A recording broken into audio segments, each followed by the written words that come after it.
네, 안녕하세요. 구주 2차 시 영상 강의를 시작하도록 하겠습니다. 이제 1차 시에서 우리가 자모의 그 명칭과 또 그런 어떤 그 배경에 대한 이야기를 최세진의 훈몽자회와 함께 살펴봤습니다.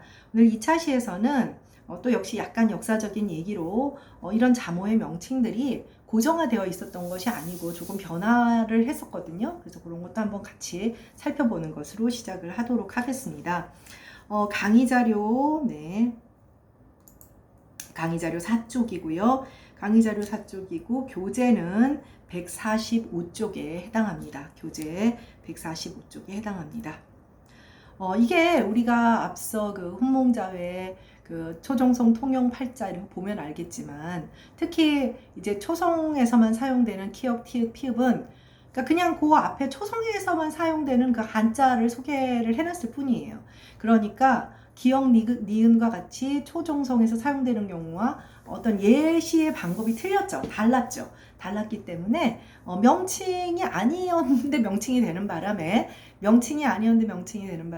조금 이제 그야말로 뒤죽박죽이 된 거죠. 그럼 이런 궁금증이 아마 생길 겁니다. 세종은 명칭을 어떻게 했을까? 몰라요. 어떻게 되어 있냐면 아마 여러분들이 훈민정음 언의 앞부분 정도는 배워도 나란말싸미만 배우지 아마 기역이나 뭐 니은이나 이런 어떤 문자들의 용법에 대해서는 잘 안 배울 텐데, 그냥 알 수 있는 것은 순서 자체도 기역, 키역, 뭐 이제 그다음에 니은, 디귿가 뭐 같은 그런 음성학적인 부류로 아음은 아음끼리 흔히 여러분들 아설순치유 배웠잖아요. 그렇게 묶고 나서 기역, 니은, 디귿, 리을의 이런 순서도 전혀 아니고요. 그래서 어떻게 됐냐면 그냥 기, 난 이렇게 되어 있어요. 그 선생님 지금 기라고 했잖아요.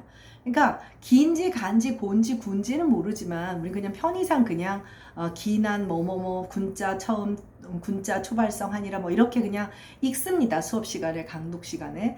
사실 정확하게 말하면 어찌 읽었는지 어찌 발음되었는지 자모의 명칭은 과연 있었는지 그것조차도 사실은 미스테리입니다. 그래서 본의 아니게 최세진의 훈몽자에서 법례로 사용됐던 그런 표현들이 자모 명칭처럼 된 거죠. 그럼 다른 자모들은, 다른 언어의 그런 어떤 자모들은 명칭이 있느냐? 사실은 알파벳이라는 말이 선생님이 얘기해 줬잖아요. 알파와 베타의 문자다. 그래서 그리스 로마자의 첫 시작이 알파 베타, 그게 AB가 된 건데, 그 알파는 원래 뭐냐면 상형 문자에서 당연히 모든 문자는 시작을 하는데 소뿔이에요, 소뿔. 베타는 뭐였? 베타가 사람인가 그런가? 하여튼 그래서 알파는 소뿔이에요. 그러고 보니 소뿔같이 생겼죠. 네. 그래서 그냥 원래 오랜 역사를 가지고 있는 문자들도 그 자모의 명칭은 자모의 명칭으로 누가 규정한 것은 아니기 때문에, 근데 어쨌든 훈민정음 창제 당시에 세종대왕을 포함하여 이 문자를 창제하는데, 훈민정음을 창제하는데 참여했던 그런 학자들이 이들을 어찌 불렀는지는 사실 미스테리입니다.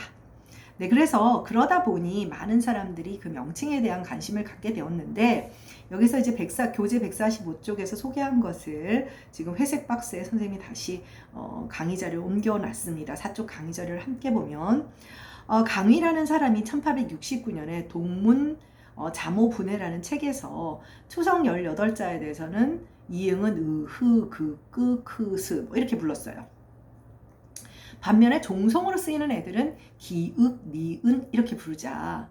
근데 이제 기읍해도 되죠. 상관은 없죠. 왜냐하면 최세진은 한자음을 읽게 하기 위한 목적이었지만 이미 자모 명칭을 했으니까 통일성 있게 하자. 그래서 아마 여러분들 지금 불현듯 그런 생각이 들 거예요. 외국인 학생들도 배울 때 되게 어려워하거든요. 자모 명칭을. 아니 다 의으로 통일을 하든가. 뭐 그러지 왜 저렇게 했대, 이미 뭐 자모 명칭 됐는데. 그렇죠. 기읍으로 하고 시읍으로 하고 티읍으로 하고 그랬으면 좋았을 법한데, 표기법의 원리는 이제 역사주의 표기법이라고 또 하는 게 있어요. 그래서 전통과 역사를 좀 존중하자라는 측면에서 그냥 살려둔 것입니다. 살려둔 건데 좀 뭔가 이런 배경을 알면 재밌지만 외울 때는 초등학교 1학년애한테 이걸 설명을 해줄 수는 없잖아요. 여러분들 뭐 초등학교 1학년 때 한글 자막 배우는 것도 아니고. 그래서 강미라는 사람은 이런 제안을 했고요. 나번에 보면 우리가 앞서 이제 지난 8주차에 배웠던 그 이제 최초로 천연두 우두 접종을 했던 지석영 선생은 1905년 이제 이런 논의들이 국문의정안에 반영이 된 것이죠.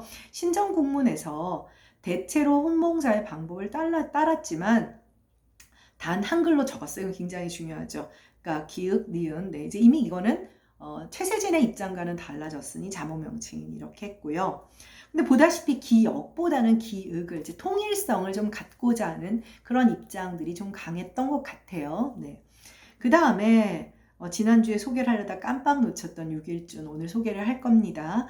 육일준의 1909년에 또 대작인 대한문전이라고 하는 책에서 8자에 대한 특수한 이름을 붙여요. 이 사람은 되게 극는 듣을 문북. 자, 그런데 여러분 육일준이 왜 이렇게 특수한 문자를 소개했는지 알 것 같지 않아요? 극하면은 첫 초성의 기억, 종성의 기억을 설명할 수 있기 때문에 사실 그런 어떤 발음을 소개하는 자모 명칭을 제안을 한 것이라고 할 수가 있습니다. 네, 반면에 즈, 츠, 크, 트, 흐는 받침으로 쓰이지 않으니까, 네, 그러니까 최세진의 홍문자의 입장을 좀 따른 것인데 단 한자로 쓰지를 않은 것이죠. 네, 이렇게 소개를 했고요. 그리고 김두봉이라는 이제 불세출에 걸출한 정치인이자 국어학자였던 양반입니다.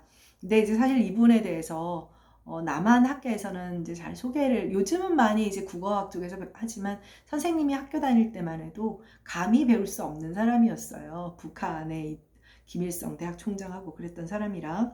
그래서 김두봉은 주시경의 그런 어떤 이론적인 어떤 태도를 가장 짙게 승한 그런 학자로 보고 있습니다. 네. 그래서 1916년에 조선 말본에서 자음 글자의 명칭을 일적으로 통일하는 것이 맞다. 그래서 기역, 니은 이런 식으로 다 통일하자. 네, 시읒. 왜 이렇게 했으면 외국인 학생들 이제 막 수업을 가르쳐 보면 자모 명칭 되게 막 골치 아파해요. 그래서 여러분들도 어릴 때 많이 실수하잖아요.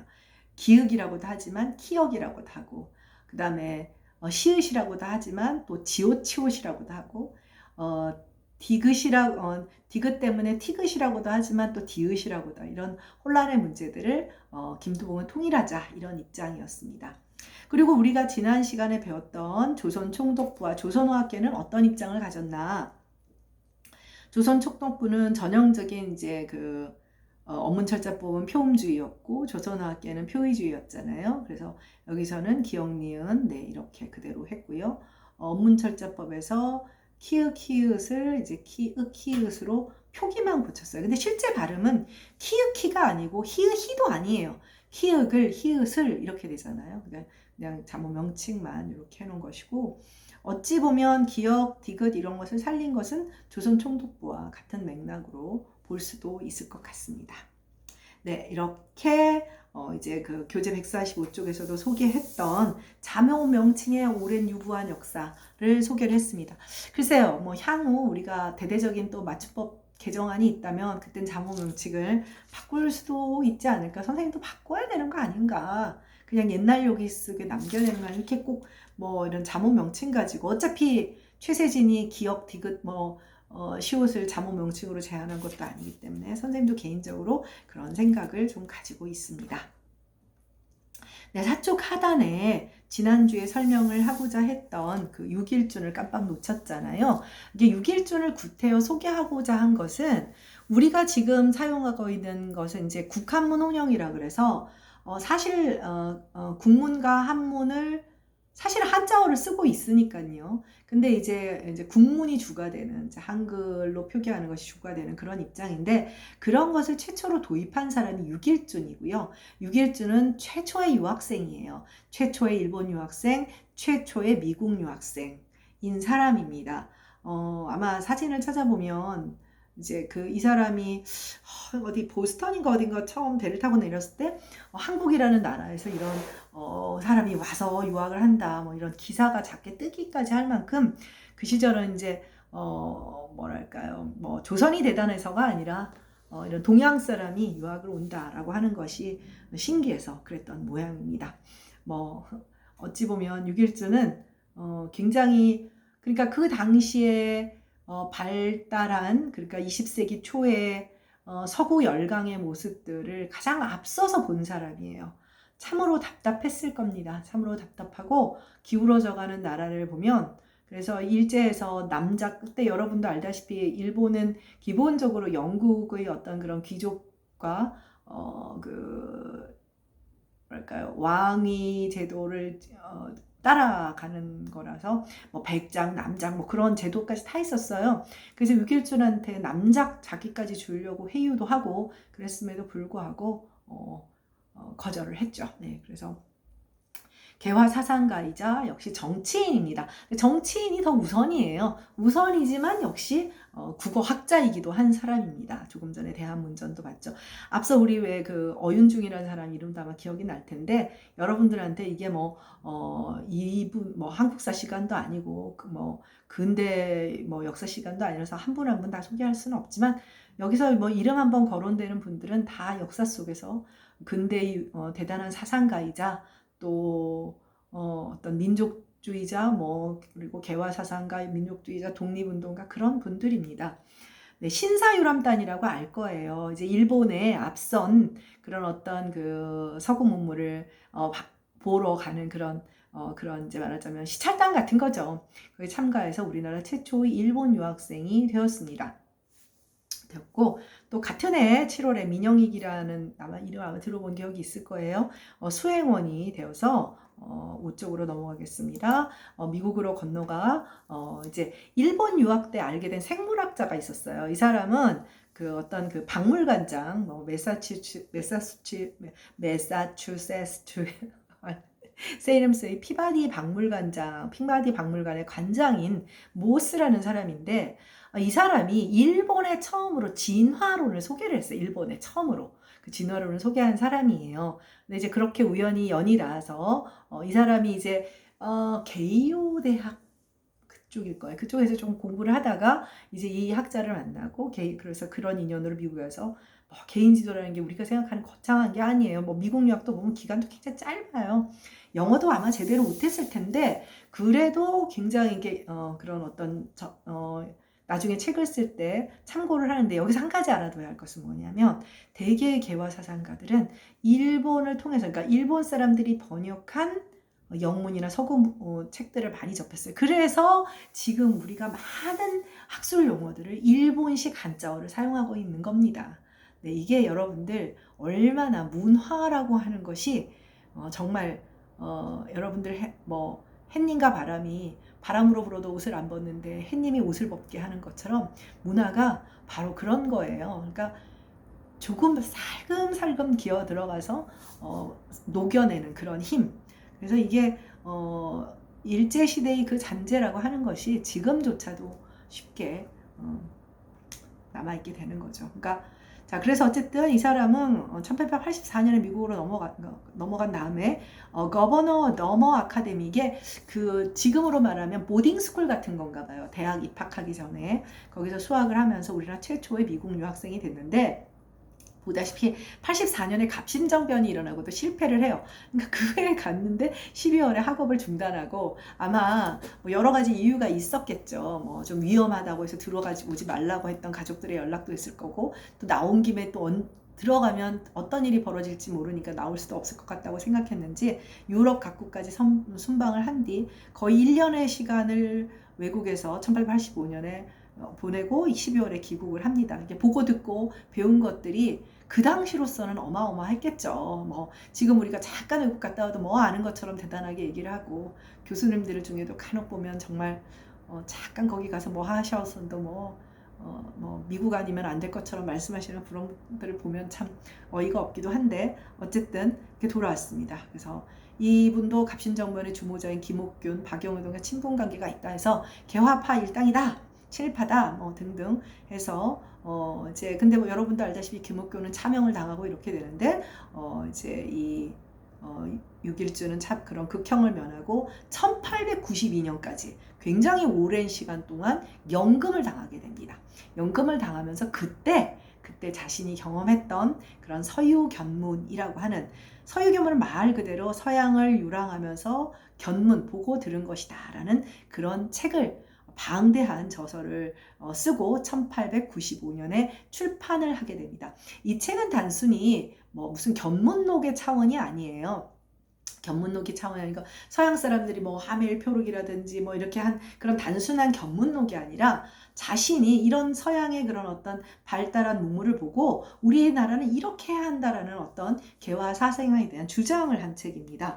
그리고 특히 이제 국어학자로서 우리가 국어학계에서 중시하는 것은 국한문 혼용책, 최초의 국한문 혼용책. 네, 그래서 물론 그 기미독립 선언문도 국한문 혼용입니다. 국한문 혼용인데 기미독립 선언 같은 경우는 한주 국종이라고 해서 한문이 주거든. 5등은 자예. 그야말로 조사 빼놓고는 거의 한문이라고 할 수 있는 그런 구조라면, 상대적으로 서유견문은 훨씬 현대식 어법을 사용한 그런 문장 기술의 방식을 택했다는 거죠.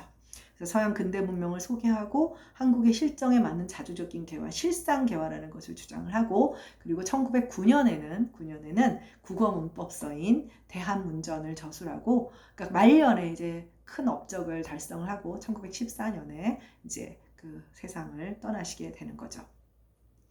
네, 그리고 그 다음에 이제 소개할 김두봉이라는 사람은 아까도 말했다시피 이제 주시경의 직제자로 주시경의 사상을 아주 제대로 잘 계승한 걸출한, 거기서 또 한 단계 뛰어넘은 걸출한 그런 그 국어학자인데요. 단순한 국어학자가 아니에요. 어마무시한 사람입니다. 이 사람이 1889년생이에요. 그래서 이제 그 남북이 38선으로 이제 나뉘고 평양 시내에 김일성과 함께 나가서 연설을 하면 모두 김두봉이 김일성 장군인 줄 알았어요. 인물도 좋고, 6.1 씨는 인물이 좀 별로예요. 인물도 좋고 뭐 풍채도 좋았다 합니다. 그리고 김일성이 그렇게 젊은 장군이라는 생각을 못하고, 그래서 굉장히 이제 저 사람이 김일성이 아닌가 하고, 초기 그 조선 그 노동당, 그러니까 북한의 노동당이 창건되고 자리를 잡는데 김두봉의 역할은 굉장히 대단했습니다. 그래서 일제강점기, 네, 5쪽, 강의 자료 5쪽입니다. 대한민국 임시의정원의 의원이고 민족혁명당 중앙집행위원 등을 역임한 독립운동가, 한글학자, 정치인. 그래서 한글 연구에 처음에는 몰두를 해서 이제 27살의 어린 나이에 조선어 문전 편찬에 함께 참여를 하는 등 그런 어떤 언어학자로서의 소양을 닦았고요. 그리고 이제 그 망명을 하기 전에, 상해로 망명을 하게 된 전에 1917년에 지금도 있죠. 보성고등학교, 휘문고등학교, 중앙고등학교 지금도 있잖아요. 이 학교들, 이때는 5학년 제도예요. 그래서 중학교, 고등학교로 나뉘어 있지 않고요. 그래서 이들 학교들은 이제 그야말로 독립의 기치를 세우는 민족주의 학교들이라고 할 수 있죠. 시간 강세를 지내다가 3.1운동이 일어나서 시위에 참여하고 여러 가지로 이제 힘들어지게 되죠. 그래서 신의주를 거쳐 중국 상해로 망명을 하게 됩니다. 이 사람이 원래부터 공산주의자였던 것은 아니고요. 주로 이제 대한민국 임시의정원 의원을 지내는 등 민족주의적 입장을 취하면서 독립운동에 참여하다가, 아마 여러분도 아마 암살이나 이런 드라마 속에 나오는 그런 인물로 아마 접할 텐데, 이동희를 중심으로 한 공산주의 모임에 참가하고 공산당에 입당을 하게 됩니다. 그리고 그러면서 정치적인 노선은 독립운동, 이게 사실은 이 시기에는 뭐 아나키스트이든 뭐 무정부주의자이건 공산주의자이건 뭐 사회주의자이건 민족주의자이건 뭐 어찌되었건 간에 이들의 공통의 목표는 독립이에요. 어떤 정치 사상의 목적이 아니라. 그래서 이제 같이 독립운동을 하면서 22년 상해에서 30여만 개의 우리말 단어를 수록한 그야말로 국어사에서 큰 족적을 남긴 깊더 조선말권, 깊고 더한이라는 뜻입니다. 깊고 더한, 깊더 조선말을 출간을 했습니다. 그리고는 이제 1945년 광복이 되면서 독립동맹과 함께 평양으로 귀환을 하게 됩니다. 평양으로. 자신의 이제 정치적인 색깔이 그러니까요. 그리고 46년, 그래서 김두봉은 월북을 한 것은 아니고요. 40년 8월 조선신민당이 북조선 조선공산당과 합당하여 드디어 북조선 노동당으로 통합될 때 위원장이라는 직위에 선출이 됩니다. 위원장은 굉장히 그야말로 최고의 권력을 가지고 있는 직위죠. 그러니까 이게 무슨 얘기냐면 김일성이 어떻게 보면 자기가 그거를 전권을 장악하기 힘들기 때문에 김두봉이 앞에 있었던 것이기도 해요. 굉장히 존경받는 대상이고, 그래서 민족주의자와 공산주의자의 통합적 상징의 존재로서 북쪽에서도 북조선 노동위원장 취임하게 됐고, 이후 김일성 대학 총장, 북조선 인민회 의장, 최고 인민회 대의원 뭐 등등 굉장한 역할들을 역임을 했는데, 자, 어마어마한 권력을 가지게 되니 김일성은 불안해지게 되었죠. 그래서 숙청을 합니다. 1958년 공산당 대표자 대회 반혁명 종파분자로 축출하여 1960년 지방협동논담에서 사망했다고 하나 정확한 사망 일시는 알 수가 없습니다. 파란만장한 삶을 사신 분인데 뭐 사실 이 시기에 나라를 잃은 시기에 많은 분들이 이런 삶을 사셨죠. 근데 하나 재미있는 것은 뭐냐면 실제로 선생님이 지금은 뭐 여러 가지 해금이 되어서 노동신문도 볼 수 있고 그런데 박사학위를 다닐 때 이제 그 과제로 노동신문을 분석하는 그런 게 있었어요. 김동뿐 아니라 월북했던 작가들이나 노동신문을 분석할 수 있는데 지금의 한국학중앙연구원 지금 엄청나게 뜬 판교 대장동 사건이 있는 그 판교 쪽 판교 운중동이라고 하는 거기에 지금은 정말 너무나 고급진 동네가 되었지만 옛날에는 하루에 버스가 4번밖에 안 가는 그런 곳이었어요. 그래서 그때 지금은 한국학중앙연구원이지만 정신문화연구원이라고 하는 곳에 가야 노동신문을 볼 수 있었어요. 필름으로 이렇게 보는데 정말 웃긴 게 뭐냐면 이 숙청 60년 이후의 노동신문에서 김두봉을 볼 수 없는 것은 물론이고 그 이전 신문에서도 다 노동신문에서 김두봉 관련되는 것들은 그러니까 우리는 이제 그 전에 확보한 자료가 있으니까 그러고 숙청된 다 도려내요. 김정은도 그 숙부 갑자기 외삼촌이죠. 외삼촌 숙청한 다음에 영상에서도 지워버리잖아요. 그래서 참 그들이 하고 있는 그런 어떤 그런 언론에 대한 태도라고 하는 것은 참 놀랍기까지도 합니다. 네, 이렇게 두 분의 국어학자이자 개화사상가들을 소개를 했습니다. 네, 이런 얘기가 조금 더 재미있었을는지는 모르겠습니다만은 그래도 다시 또 방송으로 돌아와야 되겠죠. 146조 그래서 소리에 관한 맞춤법에 대해서 함께 살펴보도록 하겠습니다. 뭐 이거는 그렇게 어려운 내용은 없고요. 여러분들이 조금 암기하고 오늘은 더워가지고 에어컨을 틀었더니 에어컨을 틀면 술렁하고 끄면 덥고 그렇습니다. 자, 제 5항 부분을 보도록 하겠습니다. 네, 강의자료 6쪽입니다. 된소리 그리고 교재는 146쪽입니다. 146쪽이고 강의자료 6쪽입니다. 네, 한 단원에서 뚜렷한 까닭 없이 그러니까 어떤 의문론적인 동기가 없이 된소리가 나면 다음 절의 첫 소리를 된소리로 적는다. 그래서 뭐 소적세가 아니니까 어깨 뭐 너무나 당연한 것들이죠. 그 다음에 니은, 리을, 미음, 이응, 디 받침 뒤에서는 된소리. 사실은 원래 니은, 리을, 미음이라고 하는 이런 소리들은 공명자음이기 때문에 뒤에 오면 된소리가 안 돼요. 그냥 이유 없이 된소리가 나는 산뜻하다 뭐 이런 것들이죠.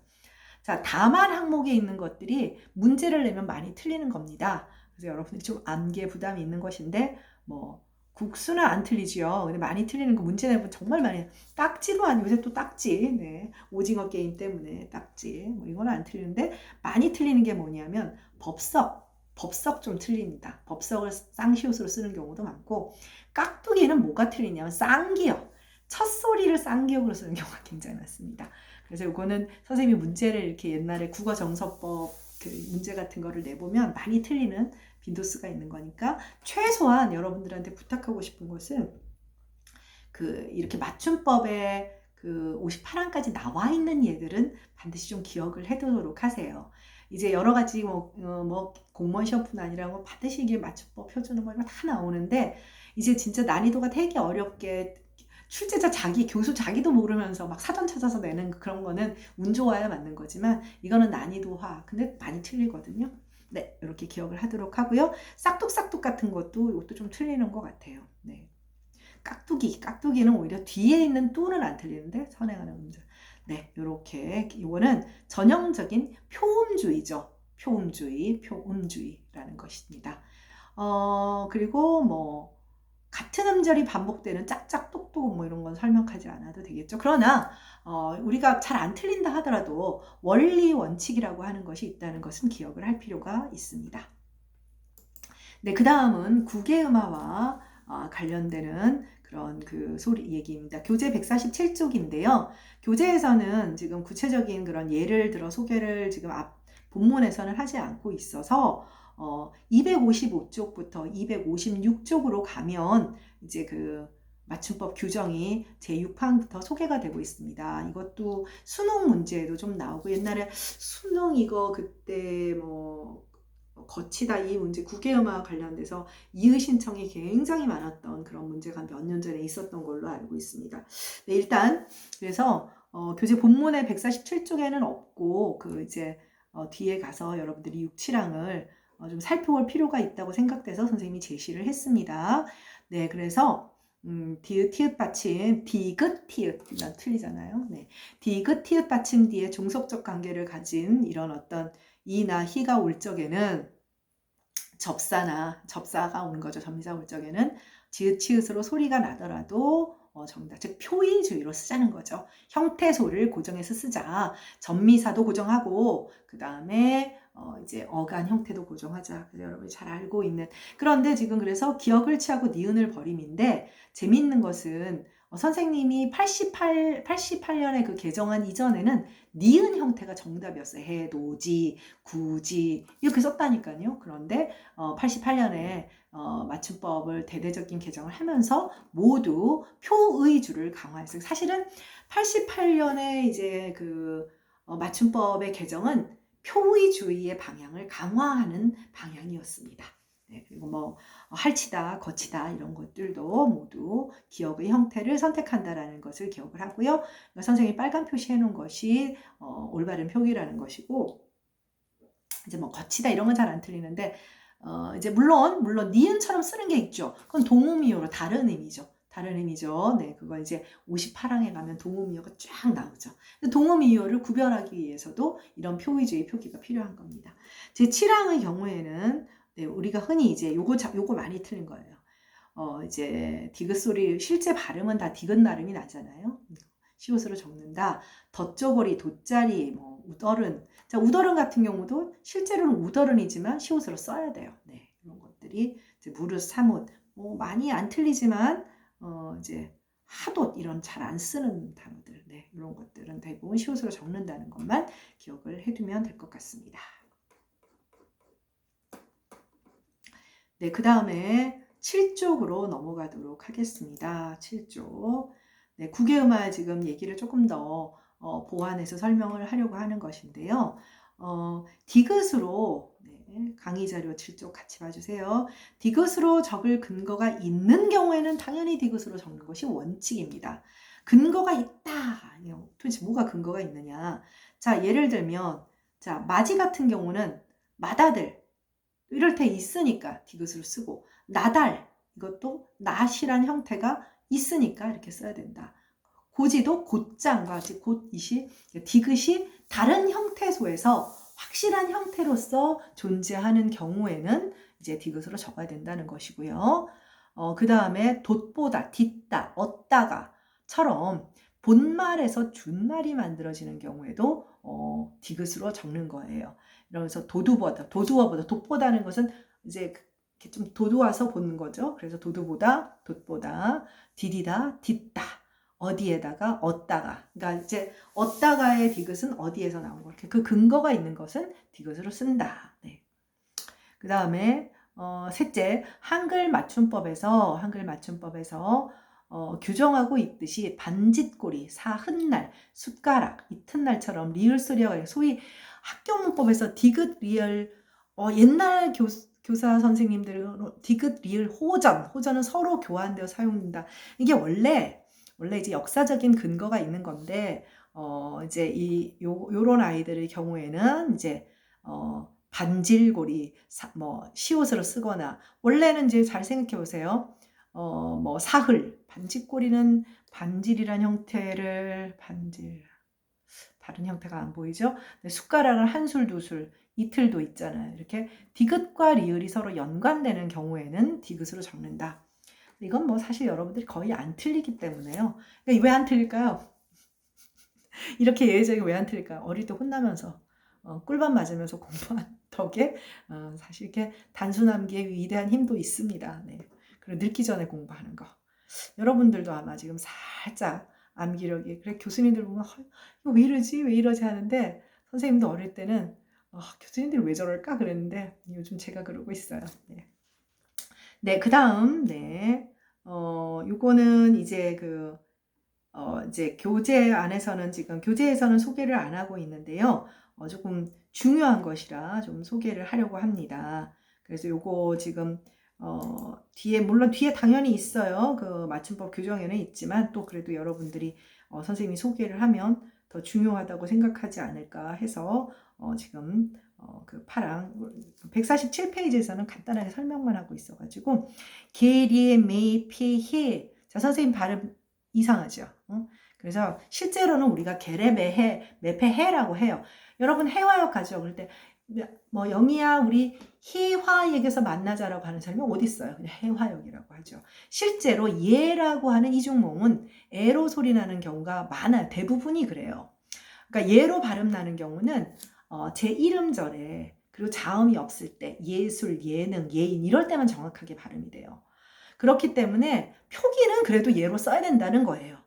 표기는. 그래서 개수나무 알죠? 개수나무, 개수, 사례, 연미, 피품, 뭐 혜택, 계지, 핑계, 계시다 이렇다 하더라도, 발음은 이렇다 하더라도 표기는 모두 이렇게 예로 써주어야 한다. 그래서 예전에 시험 핑계라는 김건모의 노래가 데이트할 때 엄청나게 맞춤법 시험 문제 핑계가 많이 나왔습니다. 그리고 노래방 가면 아직도 핑거의로 이렇게 써 있는 경우가 꽤 있어요. 그러나 다만이 또 있죠. 개송, 게재하여 올려서 칭송한다는 뜻이죠. 게시판, 휴게실. 이건 하도 강조를 해서 많이들 안 틀리는 것 같아요. 그리고 구항은 의나 자음을 첫 소리로 가지고 있는 의는 이로 소리 나는 경우가 있더라도 의로 준다. 자, 이게 있어요. 민주주의. 실제 발음으로 하면서 표기는 다 의죠. 민주주의. 근데 자연스러운 발음은 어때요? 민주주의의 의 이렇게 돼요. 그래서 표기는 어떠냐면 보통 이가 되는 경우가 많지만 그렇게 쓰면 안 되죠. 뭐 의, 본의, 문의, 본의는 뭐 여러분들 요즘은 잘 알더라고요. 그 밤 까면 떫은 그 속껍질, 뭐 오니, 하니, 일일이 이런 거 다 웃기죠. 닝큼. 아이들 모두 띄어쓰기 지금도 많이들 틀립니다. 뜨이어쓰기니까요. 네, 시어, 띄어, 티어, 희망 이런 것들은 발음은 이로 나지만 당연히 이렇게 고정된 의 형태로 쓰는 것이 맞게 됩니다. 이런 것들은 이 중에 틀리라고 해서 많이 틀리면 뭐 닐리리, 닝큼, 닐리리도 많이 나왔어. 닝큼. 네. 띄어쓰기는 이렇게 강조해도 실제로 많은 사람들이 고개를 갸우뚱하기도 하죠. 네. 그러면 2차 시 수업은 여기서 마치도록 하고요. 3차 시 두음 법칙부터 살펴보도록 하겠습니다. 수고했습니다.